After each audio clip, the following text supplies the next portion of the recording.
Illum nirrapportaw li minn testijiet li għamilna ta' 2,732 tests, irriżultaw 75 każ ġdid. Bekk issa it-total ta' każijiet huwa ta' 3,581. Ukoll kellna 31 persuna li kien fi issa ukoll u allura total ta' nies li fiqu huwa ta' 2,915. U allura total ta' każijiet attivi huwa ta' 625. Sa issa mill-bidunet għamilna 175,311 tests. Jekk inħarsu lejn is-sitwazzjoni li għandna fl-isptarijiet tagħna, fl-ITU għandna 9 persuni, fl-Infectious Diseases Unit ta' Mater Dei għandna 7 każijiet, f'wards oħra ta' Mater Dei li huma attrezzati wkoll għal COVID għandna 9 każijiet oħra, u mbagħad Boffa għandna 12 każ, St. Thomas għandna 18 każ, Karingek għandna każ wieħed u Mount Carmel u Gozo General Hospital m'għandna l-ebda każijiet li huma attivi. Bħalma qegħdin naraw anke mit-testijiet kollha li qegħdin nagħmlu aħna żammejna wkoll man-numru ta' testijiet kuljum biex aħna nkun nistgħu naqbdu dawk il-każijiet pożittivi li jkun hemm fil-komunità u qegħdin naraw li l-każijiet dejjem qegħdin jiżdiedu u allura l-kerf ta' total ta' każijiet kumulattiv huwa tiela il fuq.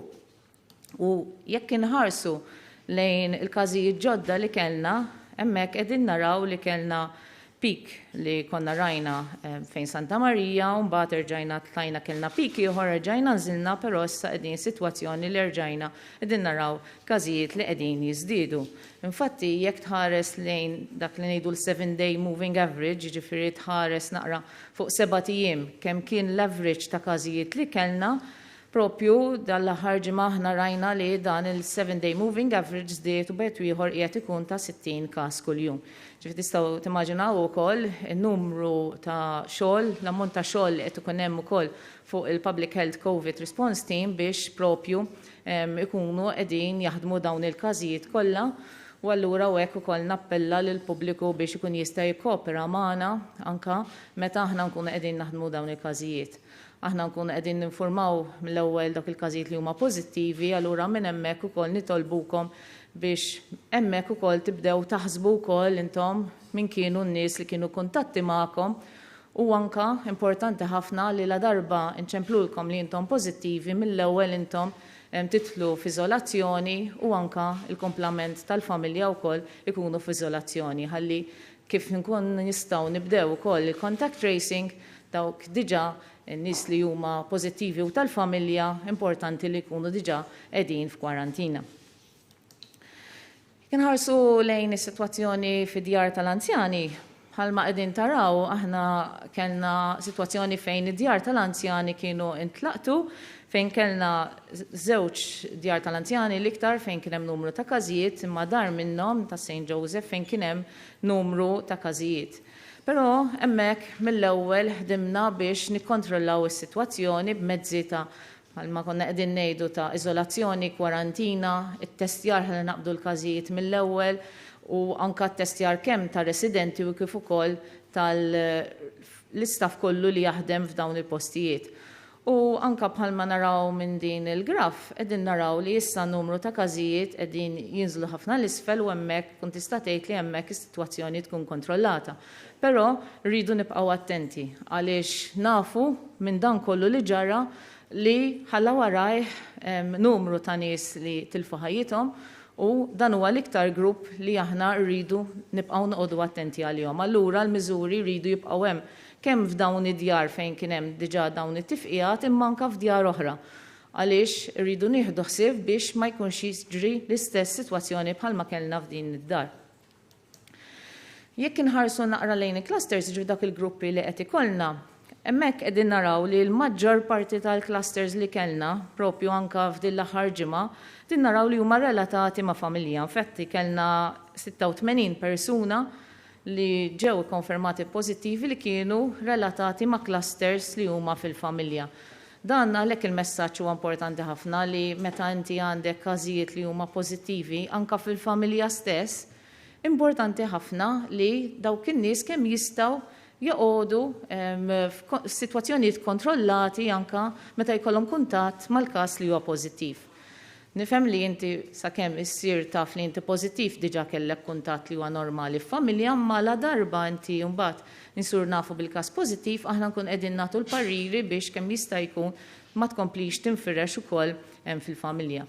Però qegħdin naraw ukoll li inti anka ikollna dawk il-gatherings, infatti kellna 18 il-każ ġdid fejn kellna gatherings kemm ta' nies li huma relatati bil-familja manka ħbieb li dawn ukoll hemmhekk qegħdin ikun hemm firxa fost dawn il-gatherings. Post ieħor fejn aħna għamilna nfesih fuq ħafna u xorta għadna qegħdin naraw il-każijiet li huma relatati fil-clusters huma fuq il-postijiet tax-xogħol. Infatti f'din l-aħħar ġimgħa kellna 36 persuna involut f'clusters fuq il-workplace u dan huwa importanti ħafna li hemmhekk inti nieħdu l-miżuri kollha ta' prevenzjoni mill-bidunet għaliex hemmhekk għandek postijiet fejn inti tista' permezz ta' mezzi ta' mitigazzjoni tevita l-firxa fuq il-post tax-xogħol. Barra li inti ħajkollok ħafna telf ta' xogħol ukoll minħabba n-nies li kienu f'close contact ikunu qegħdin joħorġu wkoll fuq kwarantina. Allura l-mezzi ta' social distancing, l-użu tal-maskri wkoll fuq il-post tax-xogħol fejn ikun jippermetti u anke fejn jippermetti jekk xogħol jista' jsir mid-dar, allura hemmhekk ukoll employers jistgħu jikkoreġixxu biex dan isir, għaliex hemmhekk ħajkun ta' benefiċċju propju għal kulħadd. Kaħarsu lejn il-każi attivi li qed ikollna, qed naraw li kellna dawn il-pik li ta' każijiet fejn rajtu li kellna numru ta' każijiet li kienu iktar milli kien qed ikollna qabel bħal metilkom la darba qed ikollna dak il-moving average ta' bejt ieħor 60, illum kellna iżjed minn 60 u allura nistennew li l-każi attivi ikunu qegħdin jiżdiedu. Situazzjoni f'Għawdex mill-każijiet li għandna attivi għandna 15 il-każ li huwa bil-lokalità bħala fejn joqgħod minn Għawdex. Kien ħarsu naqra lejn is-sitwazzjoni ta' kif huma l-etajiet ta' dawn il-każijiet li kellna din l-aħħar ġimgħa. Qegħdin naraw li qegħdin nerġgħu nixxiftjaw, infatti jekk tħarsu lejn din il-graf qegħdin naraw li anke issa erġajna morna lejn dawk l-etajiet ta' bejn 25 sena u 44 sena li qegħdin ikunu l-iktar affettwati. Li inti tara li huwa xi ħaġa tajba għaliex inti hemmhekk tibda tara li tkun qed tipproteġi lill-anzjani, però wkoll qegħdin naraw li inti għandek il-postijiet fejn qegħdin ikunu l-iktar affettwati allura ntuhom l-attenzjoni. Bħala compared mal-ġimgħat ta' qabel qegħdin naraw bħala età li rajna żieda mill-ġimgħa ta' qabel, rajna żieda ukoll fl-età issa ta' 75 għal 84 fejn kien hemm iktar każijiet f'dik l-età mill-propju il-ġimgħa ta' qabel. Allura hekk iridu wkoll niġbdu l-attenzjoni f'dawn il-gruppi li meta inti tibda tqabbilhom propju wkoll mal-ġimgħa ta' qabel u allura importanti li aħna dejjem nieħdu ħsieb lill-anzjani tagħna. Qed infakkarkom li n-numru ta' każijiet issa li qed ikollna fil-djar tal-anzjani qiegħed jonqos, però xorta qed ikollna anzjani li qegħdin ukoll jiġu affettwati mill-komunità. U allura hekk l-appell tiegħi huwa li rridu nieħdu ħsieb lill-anzjani li qegħdin fil-komunità tagħna għaliex dawn ukoll qegħdin friskju u allura l-appelli lill-anzjani u n-nies li jista' jkollhom komplikazzjonijiet jekk jaqbadhom il-COVID importanti li jipproteġu lilhom infushom billi huma wkoll ikun jistgħu jażlu l-attivitajiet tagħhom fejn huma jevitaw postijiet li huma ikun hemm iktar nies li jistgħu jkunu flimkien u dejjem iżommu d-distanza minn ħadd ieħor u anke l-użu tal-maskri f'dawn il-postijiet. U nappella wkoll li jekk ħajkollna nies li ħajmorru jżuru lill-anzjani tagħhom irridu jieħdu l-prekawzjonijiet meħtieġa. Għaliex hemmhekk naraw li fl-anzjani ħajkun hemm ħafna iktar riski jekk huma jkollhom il-COVID. Simili l-average age tal-każijiet li kellna din il-ġimgħa issa huwa ta' 39 li niżel ftit mill-ta' qabel, però xorta nibqgħu nappellaw fuq l-anzjani. Il-mortalità bħalma qegħdin naraw ukoll f'din l-aħħar ġimgħa minn nhar il-ġimgħa l-awwek propju kellna 3 imwiet li aħna nnotifikajna. U dan huwa l-riżultat li konna nafu dal-virus li jaffettwa lil kulħadd però il-mortalità ħatkun ħafna iktar f'nies li huma anzjani u dawk li għandhom mart kroniku. U propju għalhekk bħalma qegħdin taraw il-maġġor parti tal-imwiet kienu feta bejn 85 u 94 years. Dan huwa l-testjar tagħna li qed isir kemm f'Malta u kif ukoll anke f'Għawdex fejn qegħdin inkomplu għaddejjin blit-testjar tagħna kemm bil-dak il-PCR test li huwa il-gold standard test li propju aħna nibqgħu nużaw fejn aħna jkollna suspett li hemm xi każ pożittiv tal-COVID, speċjalment f'dawk li għandhom is-sintomi. Ukoll issemma wkoll ir-rapid testing, dak ukoll qegħdin inħarsu lejh aħna, però dak huwa iktar mod li inti tista' tagħmel screening ta' ċertu popolazzjonijiet biex inti tkun tista' taqbad iktar każijiet ħalli aħna nidentifikawhom mill-ewwel. L-enfasi qiegħed fuq dak li nafu dwar dan il-virus, li dan il-virus jinfirex minn persuna għall-oħra, persuna li qed iġġor il-virus, mhux bil-forsi jekk ikunx simptomatiku jew le, u allura l-appell tagħna huwa biex nagħmlu practicing tal-physical distancing bħal medna fuq il-postijiet tax-xogħol. Importanti li jkun hemm distanza kemm minn impjegati oħrajn imma anke minn klijenti li jistgħu jiġu magħna. U anke importanti li dawn id-distanzi jinżammu f'kwalinkwa post mhux biss fuq il-postijiet tax-xogħol imma anke f'postijiet oħra li aħna nkunu qegħdin fihom. U nevitaw il-crowding ma' xulxin. Fejn naraw li hemm fullar ta' nies, importanti li nevitaw dawk il-postijiet. Għaliex hemmhekk ħajkun hemm riskju li iżjed hemm ċans li ħajkun hemm persuna li jista' jkun pożittiv u jista' jkun qed iferrixa lil ħaddieħor u allura dawn għandhom jiġu evitati. U għalhekk aħna hemm liġijiet f'posthom biex ikun jistgħu jikkontrollaw id-distanzi bejn persuna u oħra u li jevitaw li jkun hemm crowding. U għalhekk inti għandek social distancing measures li għandhom ikunu f'posthom kemm f'postijiet meta jsiru xi events, u għalhekk infakkarkom li events biss jista' jkunu events bil-qiegħda, imma ukoll li inti jkollok il-distanzi ukoll u kontrolli kemm f'postijiet bħal bars, każini u anke f'restaurants. Importanti li dawn jinżammu.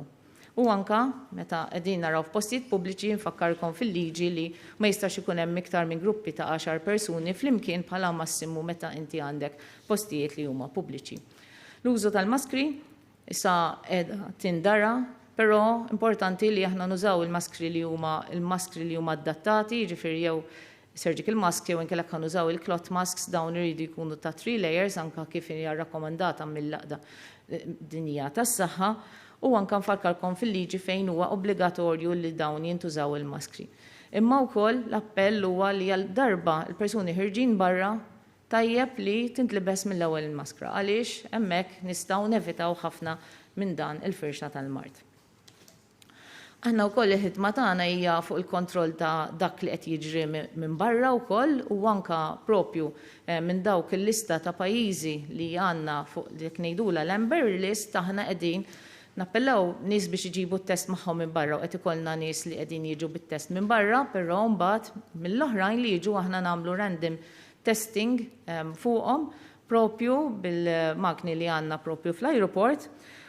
U dal-aħħar ġimgħa għamilna 177 tests u minn dawn sibna 6 li huma pożittivi. Infatti minn dawn is-6 l-maġġor parti tagħhom kienu minn Franza, fejn nafu li Franza għandhom rati għoljin. U allura hemmhekk aħna nkun qegħdin nittargetjaw dawn il-pajjiżi li huma propju iktar f'riskju. Infatti mit-total minn meta bdejna l-testijiet fl-ajruport propju qbadna 24 każ li huwa pożittiv. Dejjem ifakkarkom fil-preventive measures ta' physical distancing, l-użu tal-maskri, hand hygiene u respiratory etiquette importanti ħafna. Iktar u iktar issa li nbdew noqorbu lejn l-istaġun li jibda jidħlu wkoll virusi oħrajn li fosthom hija wkoll l-influenza u nfakkarkom fil-protezzjoni tal-vulnerabbli u jekk tiżviluppaw xi sintomi toqgħodu d-dar. Mbagħad ikellmu il-111 li hemmhekk ikun jistgħu jevalwaw is-sintomi tagħkom u anke ikun jistgħu jagħmlulkom ibbukjar ta' test propju fil-ħabs tagħna. U importanti li jekk għandek is-sintomi tibqa' d-dar sakemm jgħaddilek u jgħaddu 48 hours. Anke jekk joħroġ it-test negattiv għaliex la darba inti għandek is-sintomi, allura hemmhekk jekk mhuwiex COVID jista' jkun virus ieħor li tista' tgħaddih ukoll lil ħaddieħor. Kien fakkarkom ukoll fuq il-COVID Alert Malta app li hija l-contact tracing app tagħna. Nappellalkom min għadu ma niżilix din l-app niżluha u araw li meta tkunu qegħdin f'postijiet fejn hemm nies oħra, il-Bluetooth ikun mixaw ħalli din tkun qiegħda taħdem.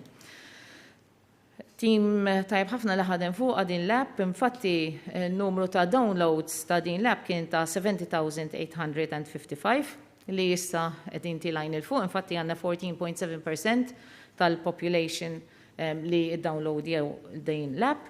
U propju ukoll in-numru ta' nies pożittivi li aħna tajnihom il-code għaliex dawn sakemm aħna kellimnihom kienu diġà kellhom l-app id-downloadjata kien ta' 47. U kellna nies li qegħdin iċemplu l-111 li huma stess jgħidulna li huma irċivew l-alert u allura minn hemmhekk aħna nibdew l-testjar ta' dawn in-nies u bekk aħna dan qed ikun isaħħaħ il-contact tracing team li għandna.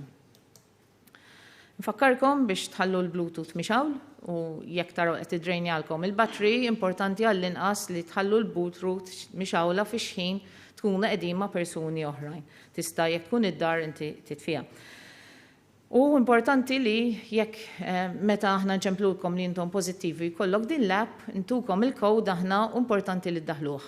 Ftakru li din hija privata kompletament, ħadd ma ħajkun jaf li inti propju daħħalt il-code, ħadd ma ħajkun jaf fejn kont u ħadd ma jkun jaf minn dawk in-nies li rċivew l-alert minħabba li kont inti pożittiv minnu il-pożittiv mhux se jkun jaf u dan għandna privatezza kompleta.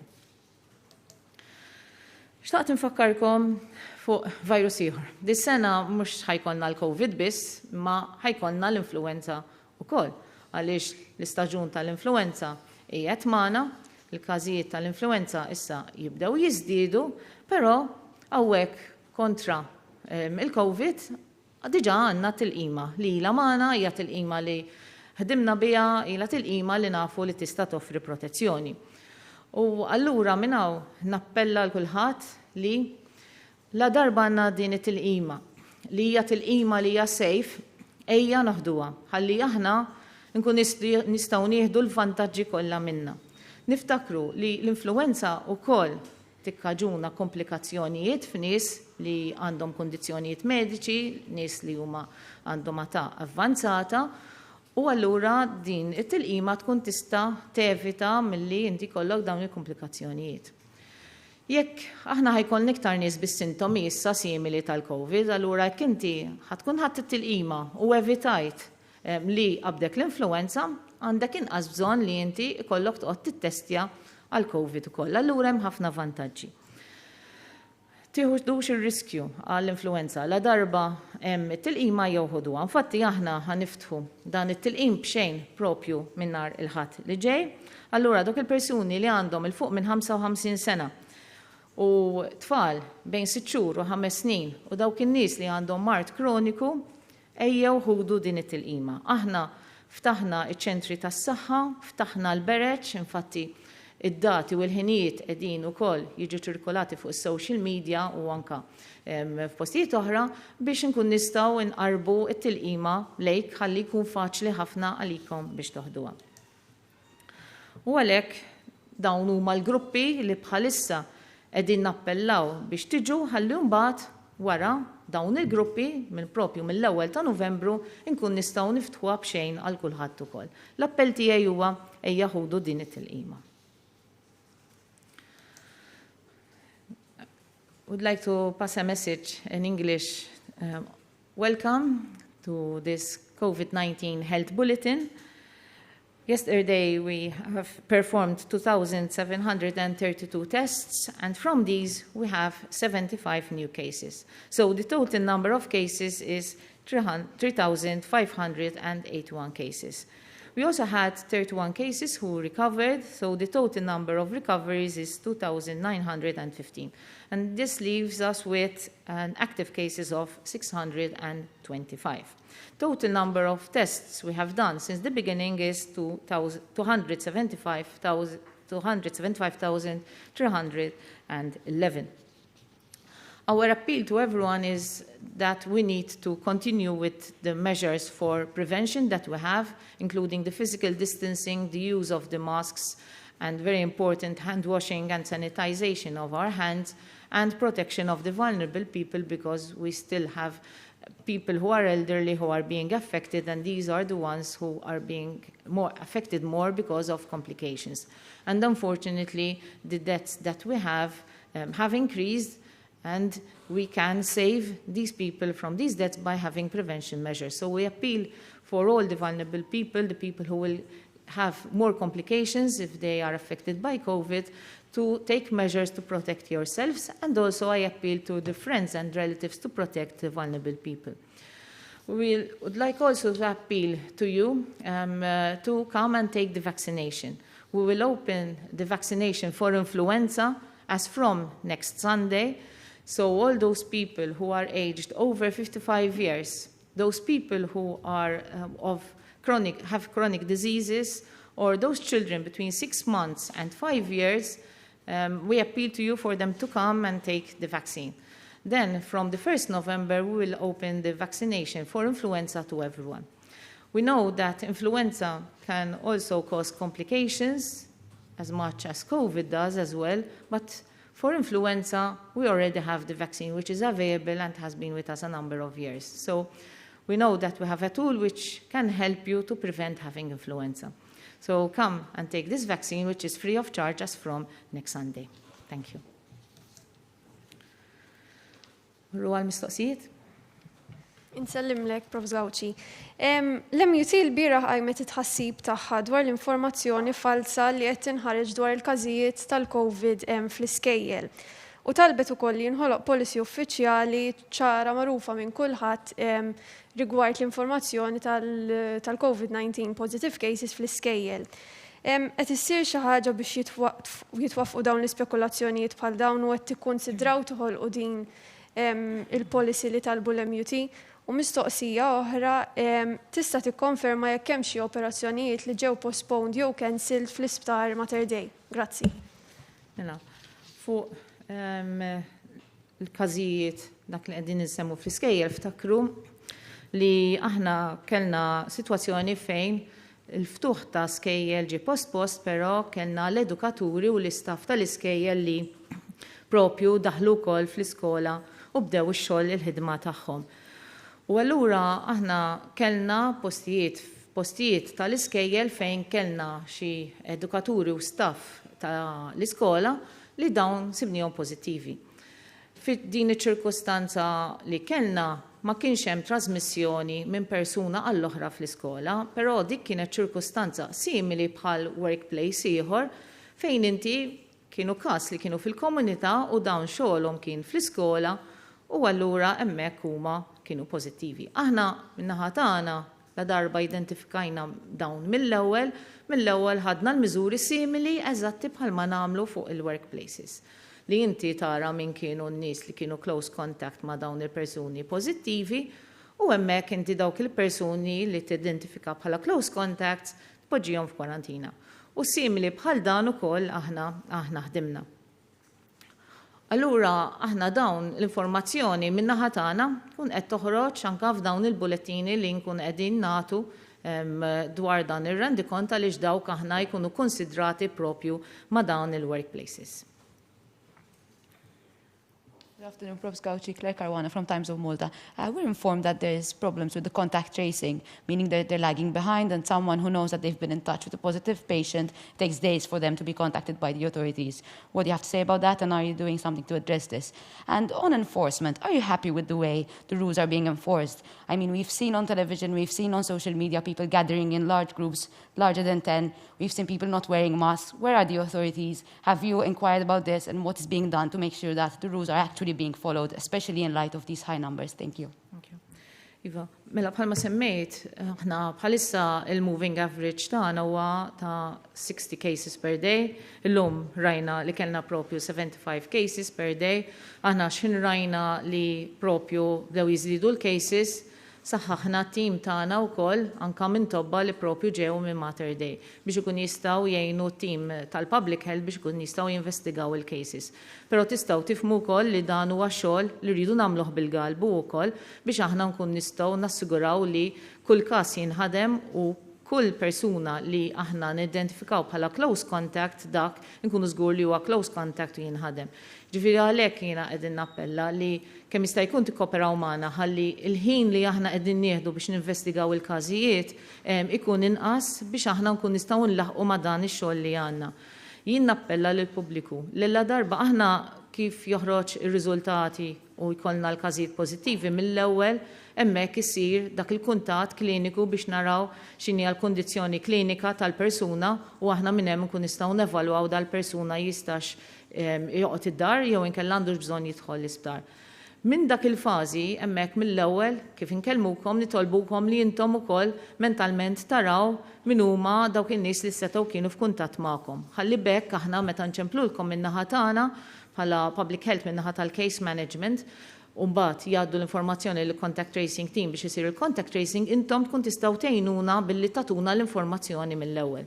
F'na drabi nifhmu li jkun diffiċli tiftakar fejn kont u ma' min kont u allura għandek dak il-perjodu li inti tkun tista' tlesti dik l-informazzjoni ħalli lilna tkun tista' tgħinna u nħaffu iktar xogħol. Aħna li għamilna huwa saħħaħna tim, però nappellaw li xorta n-nies iridu lajnuna minn għandkom biex aħna xogħol tagħna nkun nistgħu nħaffuh iktar ukoll. Fuq naħa ta' enforcement, aħna mill-bidunet konnedna hawnhekk għandna responsabilità tal-pubbliku.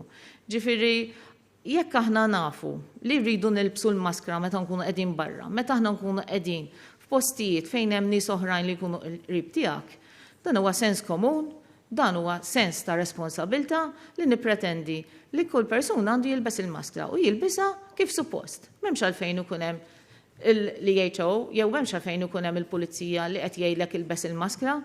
Għandna responsabilità tagħna kollha li nibsu. Aħna hekk kollha qegħdin libsin il-maskra għaliex hija responsabilità tagħna kollha.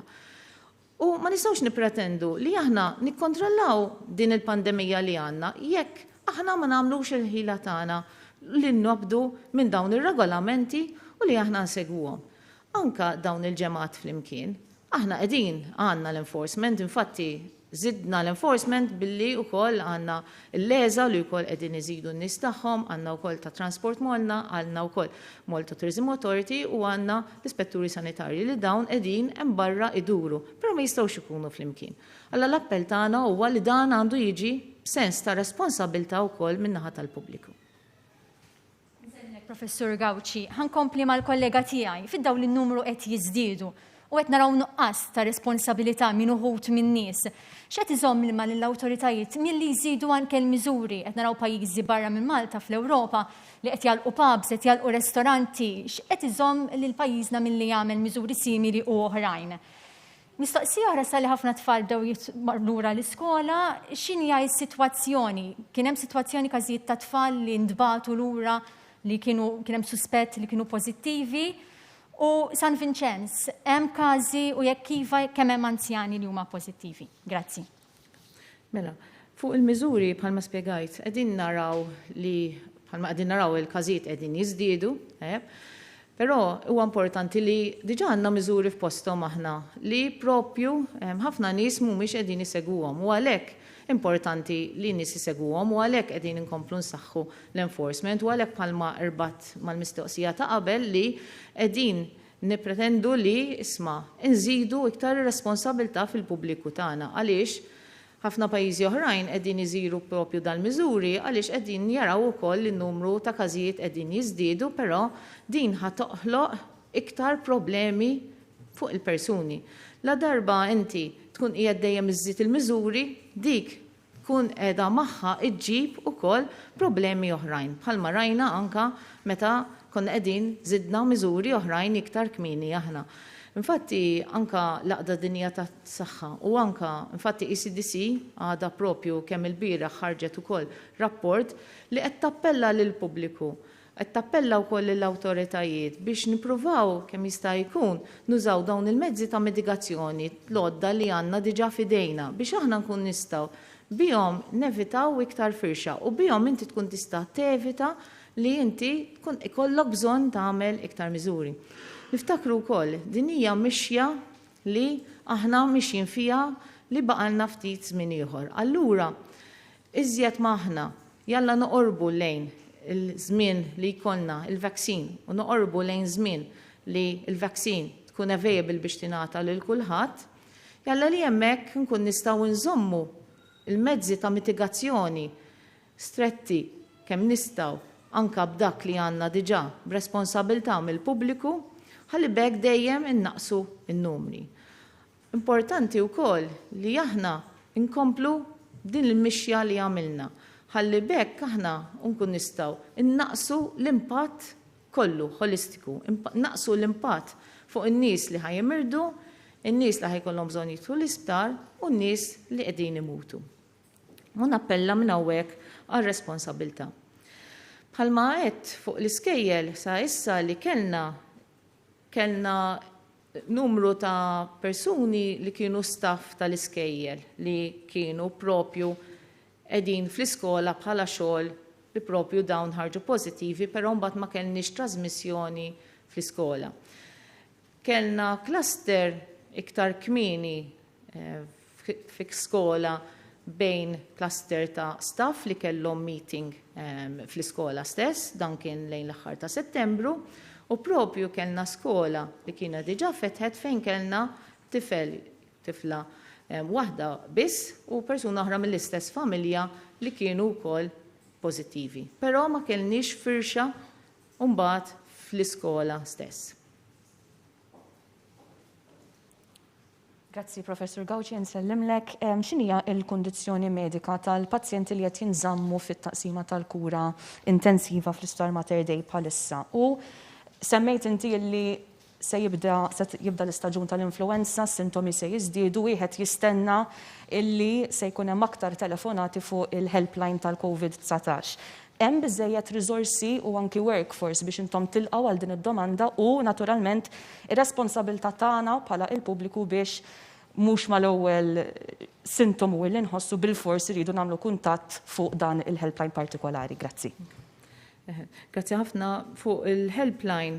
Iva aħna qegħdin naraw żieda fin-numru tal-telefonati, anka żieda f'requests ta' nies li jridu jagħmlu t-test ukoll. Infatti kellna numru ta' nies li jixtaqu jagħmlu t-testijiet anka fuq it-tfal qabel ma jibdew l-iskola u dak aħna wkoll ilqajna l-istedina tagħhom u anka fuq dan l-aspett aħna wkoll ħdimna fuq protokoll ukoll mat-tobba tal-familja u anka mal-pedjatri li la darba issa jibda jidħol l-istaġun tal-influenza u l-istaġun fejn ikun hawn ħafna irjieħat, aħna wkoll ħdimna mat-tobba biex naraw meta l-aħjar u f'liema sitwazzjonijiet it-tfal għandhom jiġu referuti biex jieħdu l-iswab.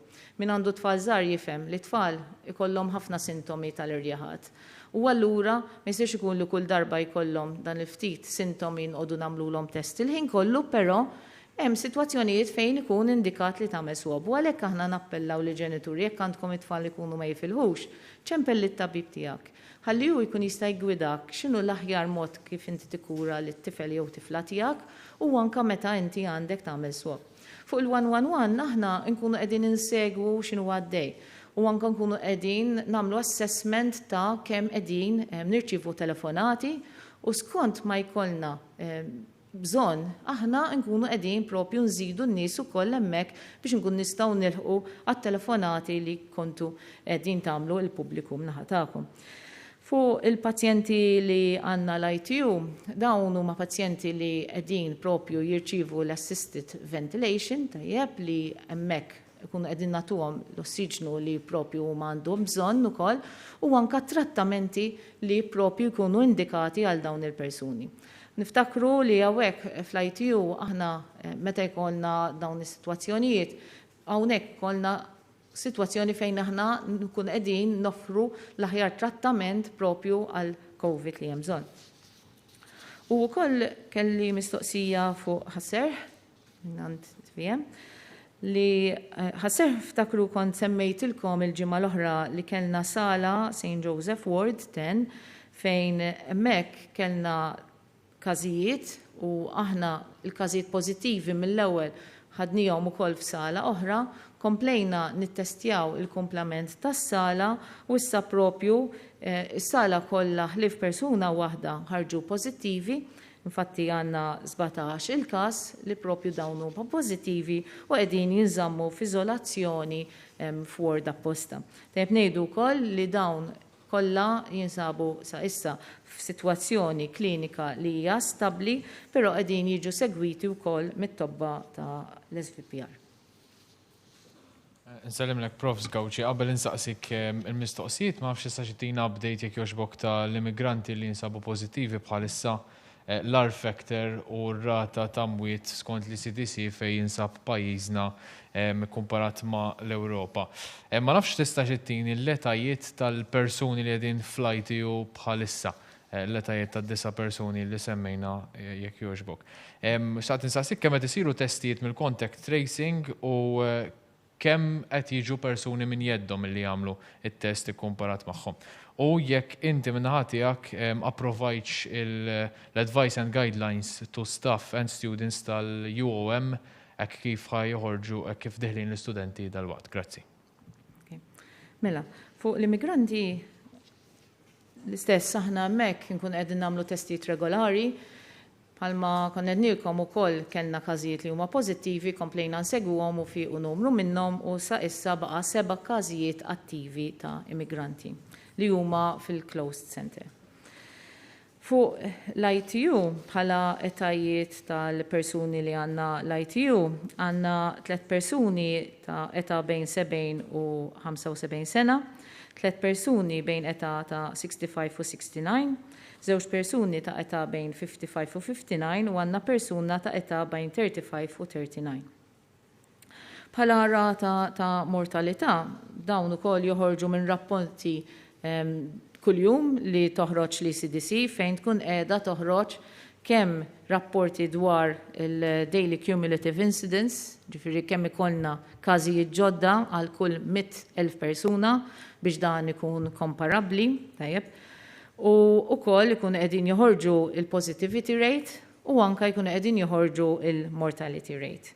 Bħala cumulative incidence, bħalissa Malta qiegħda 118 per 100,000 u tajb biex forsi nqablu naqra ma' pajjiżi oħrajn li huma għoljin għandna Spanja pereżempju qiegħda 303 per 100,000, Franza 257 per 100,000, l-Ingilterra 201 per 100,000. Hemm pajjiżi li għandhom rati għoljin per population. Bħala positivity rate, Malta qiegħda 1.4, jiġifieri il-positivity rate hija kemm ikollok każijiet pożittivi akkont ta' kemm tagħmel testijiet. Żejjed insemmi Spanja qiegħda 10, xi aħna qegħdin 1.4. Aħna dan hija forte tagħna li aħna qegħdin nittestjaw ħafna biex inkun nistgħu naqbduhom il-każijiet. Bħala rata ta' mortalità għadna bl-effett li kellna minħabba li kellna numru sostanzjali ta' mwiet, infatti ir-rata bħalissa qiegħda ta' 3.2 per 100,000 population. M'għadniex l-ogħla għaliex ir-rata ta' Spanja hija 3.3 u ta' Rumanija 3.4. Però għalina ir-rati huma li huma, aħna għalina huwa importanti kull persuna. Aħna rridu nevitaw kull persuna kemm nistgħu li jinfetta ruħu, rridu nevitaw li kull persuna ikollu għalfejn jidħol l-isptar, rridu nevitaw li jkollna mwiet għax kull ħajja għalina hija importanti. U dak huwa x-xogħol tagħna, għalhekk aħna qegħdin niddedikaw dak ix-xogħol kollu biex aħna nkun nistgħu nevitaw dawn l-imwiet. Fuq il-guidelines tal-Università ta' Malta, aħna wkoll ħdimna mal-Università ta' Malta u anka mill-guidelines li faslu huma, il-protokolli kollha li faslu huma wkoll aħna rajna li dawk jimxu mal-linji gwida tagħna u anka naraw li huma qegħdin jagħmlu kull effort biex ukoll ikunu qegħdin joffru l-lezzjonijiet anka offline. Għaliex hemmhekk inti tkun qiegħed tnaqqas in-numru ta' studenti li jrid kollok fuq il-campus u anka tkun qiegħed tevita allura li jkollok trasmissjoni wkoll fuq il-campus.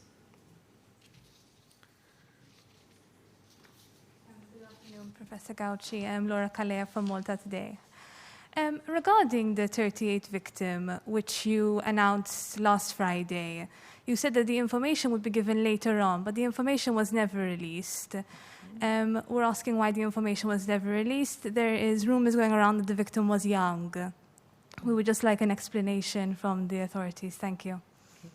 Mela, titkellem fuq 38. Mela, Iva, infatti bħallum ġimma konna għadna qed niġbru l-informazzjoni dwar il-persuna li kien għadha kemm mietet, però 38 victim kienet mara ta' 70 sena li din kienet pożittiva on the 12th of September u kienet daħlet l-ITU fit-18 ta' Settembru u kienet mietet fl-ewwel ta' Ottubru. Good afternoon, Professor Gauci, Monika Ġus minn newsbook.com.mt. Il-mistoqsija tagħna hija meta persuna li kollha il-virus tal-influenza tkun iktar prone li tlaqat il-coronavirus jekk tiġi viċin ta' xi ħadd li jkun. Mela, li għandek, mela, jekk inti għandek persuna li hu għandu l-immunità tiegħu baxxa, jew inkella għandu situazzjoni li huwa anzjani u inkella għandu kondizzjonijiet li jpoġġuh iktar f'riskju, dal-persuna jekk jaqbdu COVID jew inkella jaqbdu l-influenza, it-tnejn għandhom iktar chances li huma jistgħu jkollhom komplikazzjonijiet mit-tnejn li huma. Ma hemm l-ebda informazzjoni li tgħid li inti jekk inti għandek l-influenza mhux se jaqbdek il-COVID, però li sabu hija li jekk inti jkollok kemm l-influenza u kif ukoll il-COVID, hemm iktar ċans li jista' jkollok iktar komplikazzjonijiet. U għalhekk aħna qegħdin nappellaw allura li inti la darba għandna t-tilqima tal-influenza tieħdu din it-tilqima tal-influenza ħalli inti tkun tista' tevita li għall-inqas għandek virus minnu li tista' propju tifrankah. Dik kien il-mistoqsijiet minn għandkom, nixtieq nirringrazzjakom, nixtieq nirringrazzja l-ġurnalisti li l-pubbliku li dejjem isegwi, lill Public Health COVID Team li bħalissa għaddejjin jaħdmu l-każijiet u t-teams kollha qegħdin jaħdmu flimkien biex aħna jirnexxielna wkoll nagħtu servizz tagħna billi ninvestigaw u anke nikkontrollaw il-COVID. Però l-appell tiegħi huwa kulħadd jista' jagħmel xi ħaġa biex aħna nkun nistgħu nikkontrollaw il-pandemija tal-COVID u kulħadd iħares leħ innifsu jgħid x'nista' nagħmel jiena u dejjem niftakru la qegħdin din il-pandemija aħna nagħtu l-kontribut tagħna ħalli innaqsu dan l-impatt li jista' jkollha din il-pandemija. U nerġa' nfakkarkom li nhar ħadd tiftaħ il-kampanja tat-tilqim tal-influenza. Ejja ħalli titlaqmu ħalli aħna jkollna virus inqas li jkun qed jikkaġunna għandna iktar impatt. L-influenza tkun qiegħda tagħmel impatt fuq is-servizzi kollha tas-saħħa. Qed tagħmel impatt fuq il-postijiet tax-xogħol, tkun qiegħda tagħmel impatt fuq il-pubbliku kollu. Allura hekk aħna nkun nistgħu anke ikollna iktar servizzi biex nkun nistgħu niffokawhom ukoll fuq il-COVID. Grazzi u nsellmilkom.